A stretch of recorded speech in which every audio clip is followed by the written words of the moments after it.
Hey there, thanks for tuning into Duckbricks. I'm Chris, and we are continuing our Ninjago Summer 2025 coverage by taking a look at the smallest retail set of the wave. This features a dual motorcycle set with Kai and a Spectral Dragonian, which is pretty interesting because two motorcycles is a very standard concept for Ninjago, but we haven't really gotten a motorcycle battle set in a long time, so it's kind of a return to form. It feels like a classic Ninjago set, and let's jump into this small offering right now.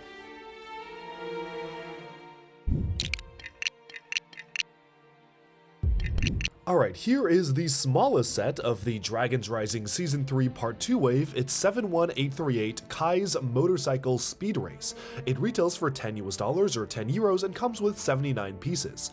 This to me is the most traditional classic Ninjago set out of the entire wave. It's literally just two motorcycles. There was a time when Ninjago was kind of getting very repetitive by always giving us very similar motorcycles, $10 motorcycles here and there, a motorcycle chase set, and honestly, we haven't gotten one of these in a while. So it kind of makes sense that LEGO decided just to pull one out of their bag of old tricks and give us a classic two-person motorcycle set. Honestly, I feel like with the context of the show, it would have made a lot more sense to have this set be featuring different characters, and I don't want to spoil the episodes because they technically haven't been officially released yet, but then again, when this set was being designed, there was no way for the designers to know that. So just wanting to evaluate the set on its own, I think it honestly is okay for what it is. It's not really trying to do anything revolutionary or special, but it is just providing a small little bit of conflict in a box, which is going to be really good for young kids to be able to get their own versions of the characters, a hero, and a villain to face off. Kai is actually really nicely outfitted in this set. Sometimes for $10 sets, they tend to remove armor pieces or make the minifigures a little worse than the standard set versions, but thankfully, they did not do that for this version of Kai. He has the full-on armor, and we'll take a closer look at the minifigure in a second. Despite the size of the bikes, they really did try to differentiate the two bikes. The hero one for Kai here has much larger wheels. It feels more kind of like an off-road style of bike that is suitable for rough terrain.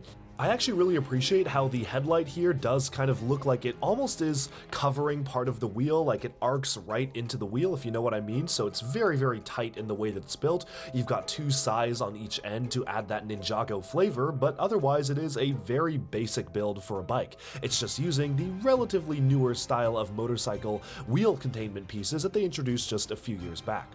The Spectral Dragonian bike, on the other hand, is a lot more slim and low profile. It's using smaller tires, which makes sense. It feels a little bit faster as a vehicle. It feels a lot more streamlined, and I appreciate the inclusion of the Eternal's curved blade elements on the sides that really feel like ghostly trails going onto the side of the bike. Unfortunately, because of the low profile, the Dragonian standing on top of the bike does look a little bit awkward compared to the bulkier Kai bike, but I think it works well for what it is. Obviously, this is not really a canon vehicle. The Spectral Dragonians are not really using any vehicles, but I think it makes sense as just kind of a creative sort of thing for kids to play with and get a chance to play around with a villain motorcycle vehicle of their own. Personally, I think it would have been maybe a little bit more interesting if this was some sort of a mini dragon or something to chase the bike, but I also do totally get the appeal of just having a double bike motorcycle set. So definitely for story reasons, I think it would have been cool to have something a bit different and give some variety, but as a just standard kids playset, I completely understand why it is just two motorcycles. As it is, I appreciate how they do have their own unique color schemes. Utilizing that aqua color for the Dragonians does look really good, and I do appreciate how each bike feels very different.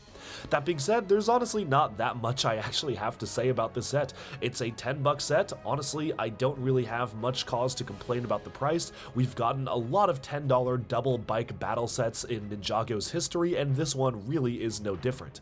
The bikes do feel a little small. I would say they're just a step above a standard polybag build, but then again, most polybags are $5 or $6, so to have two very detailed minifigs, I think that would have been good. In case folks are curious, that's what Aaron looks like while driving the bike, and I think he does fit very nicely because it does have sort of that flame yellowish orange color scheme, but honestly, it would have been really cool to get a bike set with, say, Aaron and Roz, or even Aaron and Sora just driving similar bikes, going alongside exploring the lands, and I think that would have been a cool set to get, especially for a cheaper offering. But it is still nice to get it for Kai and a Dragonian.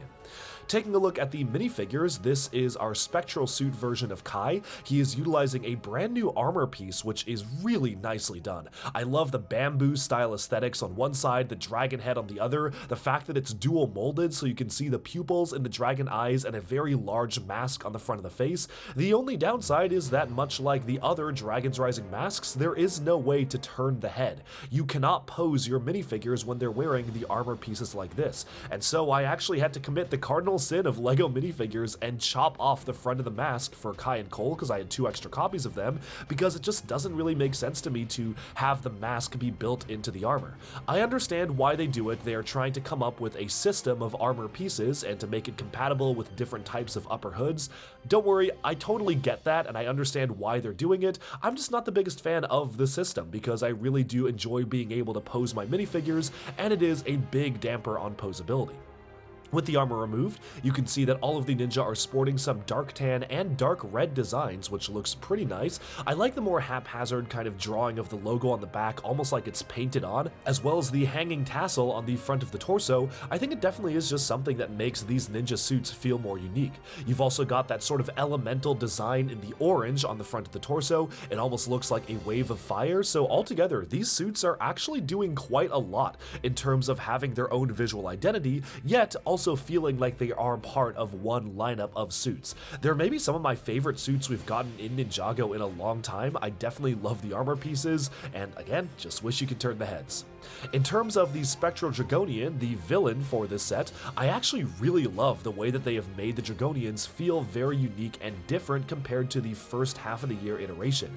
It's certainly a big improvement over last year's, which basically just took the Wolf Mask Warriors, added some claws in the back, and made them purple. These feel like very, very different figures, and I really appreciate how much effort was put into the design of them. You've got this one with transparent blue legs, always cool to get transparent minifig pieces, transparent arms as well. I like the swords they're using as blades, and the design which showcases some sort of a creepy looking kind of evil Thunderfang-like skull on the front of the torso is very cool. I also really appreciate the dark blue armor and gunmetal gray helmet. I just think it's a really nice touch for a minifigure like this. The only downside is that honestly it is a little bit strange to come from the first half of the year, which had the Dragonians almost every single set featuring wings, and then these ones which almost always do not have the wings. It just feels like something is missing.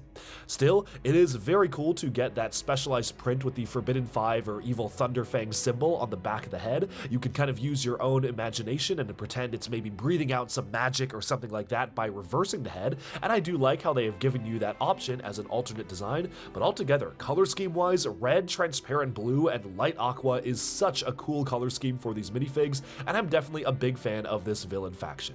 But with that, we have summed up my early look at Kai's Motorcycle Speed Race. Super basic set, honestly not much that I have to say about this one other than it is nice to have a fully outfitted version of Kai in a smaller $10 set. I'm sure a lot of folks are going to be really happy about getting that minifigure in particular, and it's also good to get some villain representation, especially because we rarely ever get villain-focused vehicles nowadays. And honestly, while this wave doesn't really give us that much in terms of the villain faction, it is still good to get a little bit of crumbs of representation from the villain side of things when we're actually putting the wave together in stuff like this. That's all for this review. Thank you so much for watching, and be sure to like and subscribe for even more LEGO news, reviews, discussion, and analyses coming your way very soon. Bye for now.